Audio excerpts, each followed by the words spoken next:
What up, Magnetites? Jay back with the Douchebag Brigade to bring you another video. Today, I think we're going to dive into a controversial topic of Soul Hackers 2. Now, I know what you're saying. You're like, well, way to be late to the game. It's been out for a while already. Okay, true. However, it's not like I haven't talked about it, Soul Hackers 2 at all before, but I want to do a little bit of a deep dive, and we're not going to go as deep as Nom's Compendium did, and that was a fantastic video. But I really want to do a video about how much better overall I think Soul Hackers 2 is than Soul Hackers 1. Now that's kind of a blasphemous statement within our community, but I think it's much harder to say that it's not true than that is true. And I want to go over a couple of reasons why. Now, the combat between Soul Hackers 2 and Soul Hackers is night and day.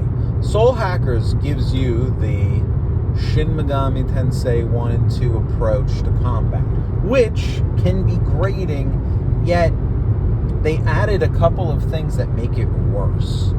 They made essentially everything you do slightly overpowered. They made it so that magic is highly overpowered. And they also made it so that, unlike the original S&T games, you essentially have to have loyalty with your demons, which in some ways is a novel approach, but in other ways it really is not. I think the part that bothers me the most about Soul Hackers 1 is Devil Summoner Soul Hackers is that the game is just a long... It's like playing Megami Tensei 1, but that has a novel approach of something new. Soul Hackers is just like you're going through the motions at a certain point. It's almost like you're going through the motions just to see the layout of the dungeons because of the cool atmosphere, which is completely different than the regular S&T. Story is driven by the atmosphere. This is more like you don't even want to bother with the gameplay because the atmosphere is the only reason you're here. The story is fun, though could have been a lot more in Soul Hackers 1. But the area, where you're going, the dungeon designs are really cool. I even enjoyed I forget what they're called, but when you go back in time and you take over someone else's body, I enjoyed the concepts behind Soul Hackers 1. So it's not like I'm just dogging on how bad and shit the game is. I'm not. But compared to Soul Hackers 2, where Soul Hackers 2, really the worst part of the game is, in a way, the dungeon design and the atmosphere within some of those dungeons. Yes, very repetitive. The area you go into to get closer to your associates and dig deeper, yes, very monotonous as far as design goes, though not the worst that I've ever seen or anything, but definitely monotonous, I'm not gonna lie. But that's like the worst part about Soul Hackers 2. Soul Hackers 1, it's the gameplay. And I don't really know if you can play the game while simultaneously being like, I don't want to keep playing this game. I couldn't even fully find myself enjoying the game, even when I created demons that I was really happy with and I spent some time and effort. I just never found myself truly engaged with the game, which has also what's kept me from playing the original Devil Summoner, other than the fact that it's not in English. I've kind of been avoiding it because I don't think that it's really an it's one of the few Megaten games that isn't a dancing game or TMS that I just don't think is for me. And that's not a shade necessarily on people who like TMS or the dancing games. More power to you. It's just not for me. And I don't know, there's something about the Soul Hacker original game that I wasn't feeling. But I was expecting them to do something different with this iteration. Just didn't really know what. And I have to say, I enjoy the gameplay. Now, having recently watched Nam's Compendium video, and it was a great video. I've said that once already, but it really was really good, and I recommend you watch it because he does give his own opinion and a really good breakdown. One thing he mentioned, though, that I don't know that I necessarily agree with is that the battle system is shallow. Now, what he touched on as far as shallow was more based on how the stacking system or the Sabbath system is a bit empty, that it's really just about how much damage output you put in, kind of like the demon alignment co-op system from Strange Journey. And I wouldn't say that he's necessarily wrong there, but I never really felt like I was getting bored of it. It's a little bit boring to watch the animation over and over again because obviously it only changes every time you go 4 more stacks on top, which is still a lot of fun the first time you unlock one of those and you see it and you want to see it every so often. And whenever it's a really high one that you don't get often, it is entertaining, but I can see how the novelty certainly wears off. No doubt about it.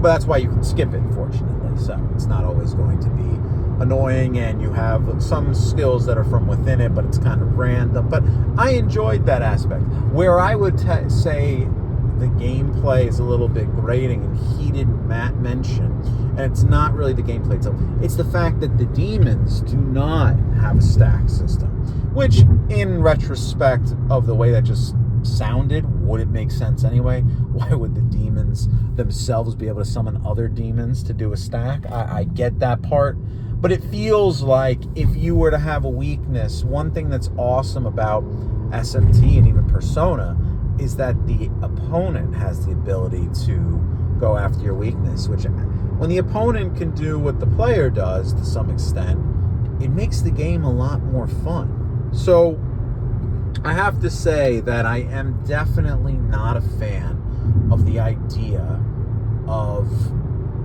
one side can take advantage and the other can't. Now, I know Strange Journey, it's not like they could take advantage either, but that game was so that game was so difficult, especially the original, that it didn't really matter. And the Demon Co-op, what you get extra is not so much extra that you can, multiply the amount you're getting.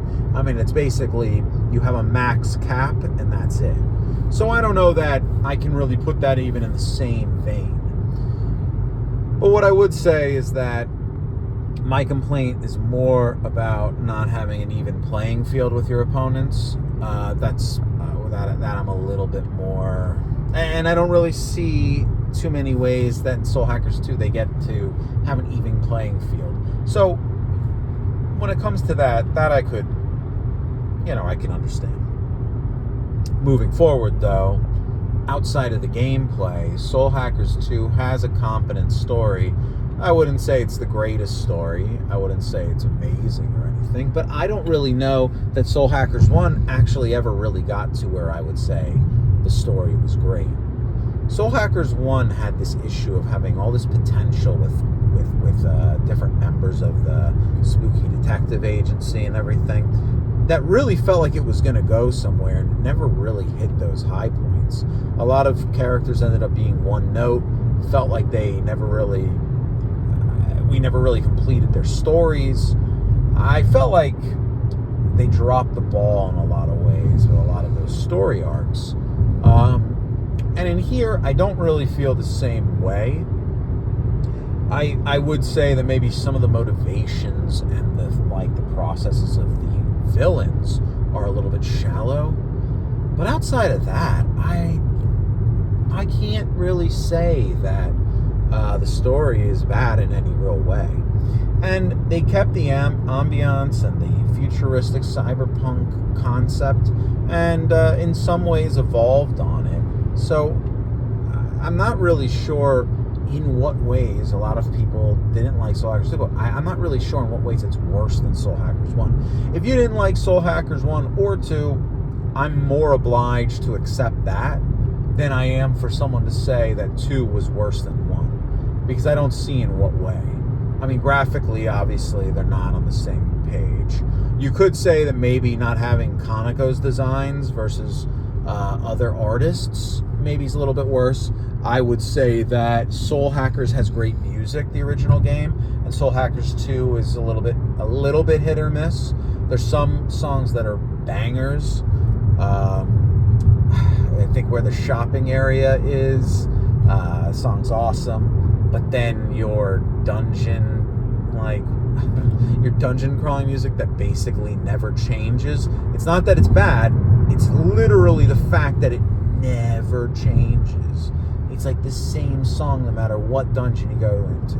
So that, I will say, was a bit of a downgrade musically, but not enough to make Soul Hackers like a definitive game instead.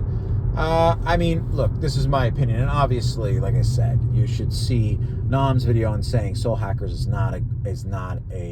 a bad sequel. But I mean, really, he wasn't getting that it's a worse game or better game. He was getting that it's not really a sequel because there's nothing similar in the gameplay or really anywhere other than like the name Soul Hackers and the cyberpunk aesthetic. So, but anyway, I just wanted to throw my 2 cents on this game. Soul Hackers 2, from a gameplay perspective, better. From a music perspective, basically tied. From an atmosphere perspective, Soul Hackers 1 ekes it out, even though it's similar. It did feel special in many ways. But story-wise, about equal, and actually, I might say I like Soul Hackers 2 story a little bit better when it's all said and done. And really, it's a Megaten game. I'm here for the gameplay. I'm here for the battle system. So what can I do but say that I really enjoyed Soul Hackers 2 a lot more. Anyway, this has been Jay with Douchebag Brigade. Let me know your thoughts below. Like, comment, subscribe, and I'm out.